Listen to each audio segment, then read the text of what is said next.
Hey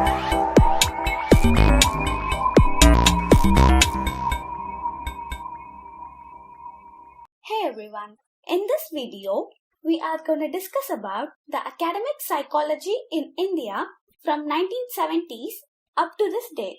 In 1970s, many psychologists raised the issue of insufficient and inadequate attention to social psychological problems. In 1965, Durganand Sinha emphasized that Indian models of psychology would have enormous application for health psychology, education, organizational management, human and social development.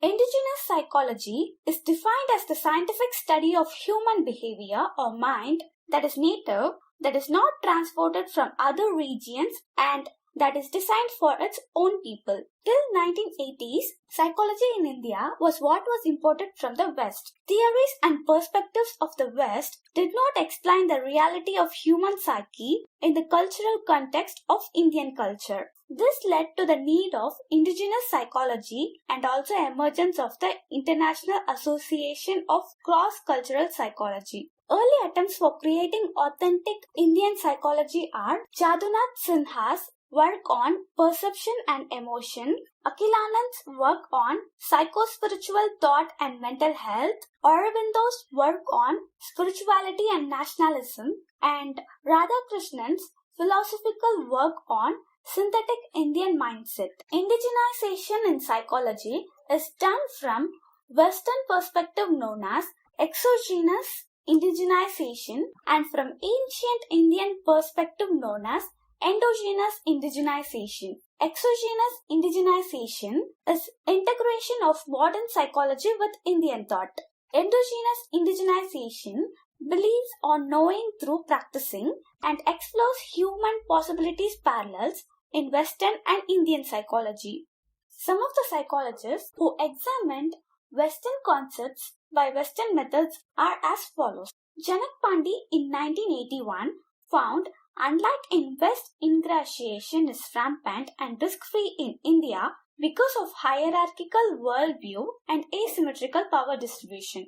Jain in 1987 found, unlike in the West, crowding is not negatively experienced in India because appreciation nor privacy are valued. L. Krishnan in 1997 talks about distributive justice in India is not contractual, but it is duty-bound. Similarly, post-conventional morality in Kohlberg's model in West highlights the individual's rights, responsibility and autonomy, whereas in India, it is to care and duty for others. McClelland in 1975 put forth the concept of need for achievement for individuals was modified as Uday Pavik in 1968 said, need for achievement works in India only if it is combined with need for affiliation.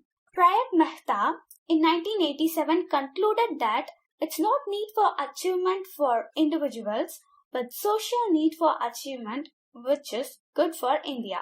In 1990s, paradigmatic concerns emerged. K.J. Agarwal has called psychology in India as adoptology. Psychology in India was seeking its own identity.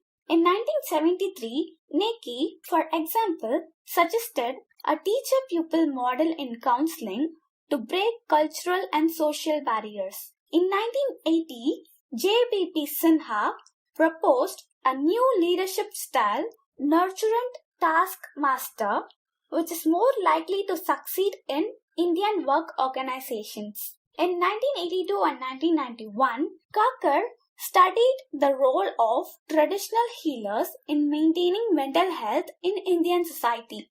In 1983, Ramachandra Rao and in 1986, Palsen, Vavasar Goswami and Evans developed a concept of stress based on ancient scriptures. In 1992, Pandey and Naidu developed a measure to study the concept of detachment and its mental health consequences. Also in the 1990s, the discipline's identity was a concern. In 1993, J.B.P. Sinha made a distinction between bulk on the front of psychological research.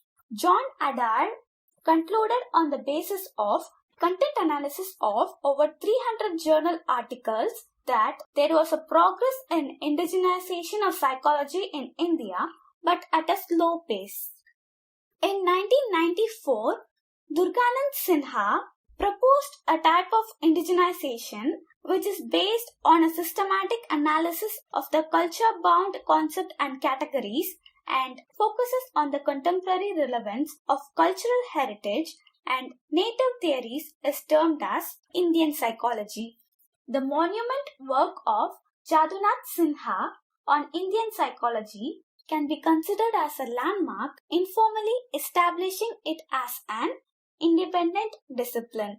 Some of the notable authors are Ramachandra Rao, Raghunath Safaya, Paranj Pai, Chakrabarti, and Saraswati.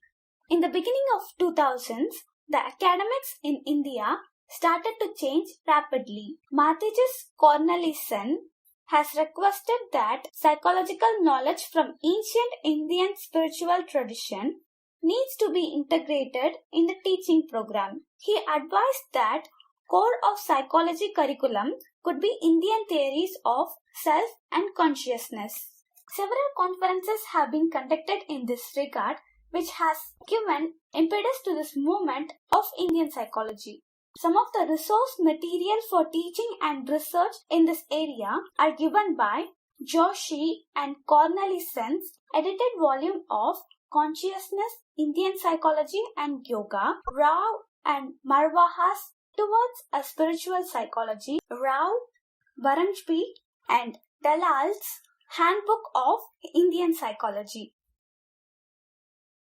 Please share these videos with everyone who is preparing for this exam and don't forget to subscribe. Thank you.